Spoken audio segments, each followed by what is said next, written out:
Ecem barlığını çalışıp bolmaz hiçladı. Vah, can dost, ecesizlik göz yetirdi köp dıladı. Yaşasağam bu dünyada bolup şazadı. Ecem olmasa hüvesim yoktur hiçladı. Yeke ölüm içim gürlüdüp oturuyan, seni kevem gözüme getiriyen. Şeyle vursin mehrin kevem küsüyen, tüvürükten gözleyen seni ecem can.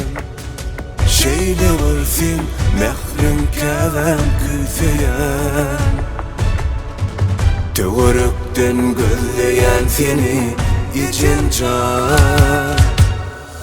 Yeke duyan ölüm sensiz dünyada,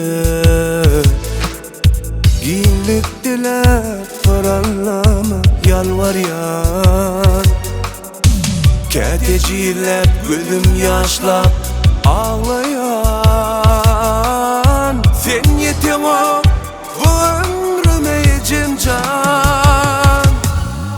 Ece can, ece can, Feşim yani feyen yok. İçimdeki hasretimi duyan yok. Ece can, ece can, senin yanımdan giden o. Gelen yanıma ecellesem ecem can.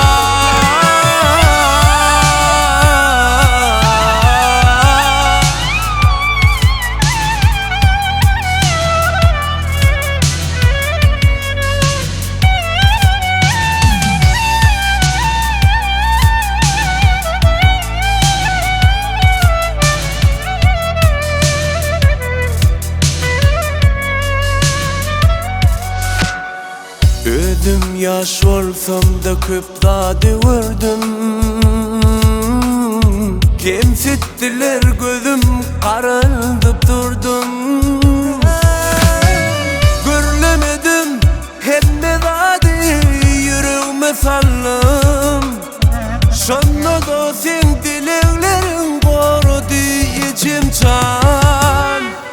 Dost diyenim bollu düşman, köklerde ettirdi puşman. Özün yali yok dünyada ecem can.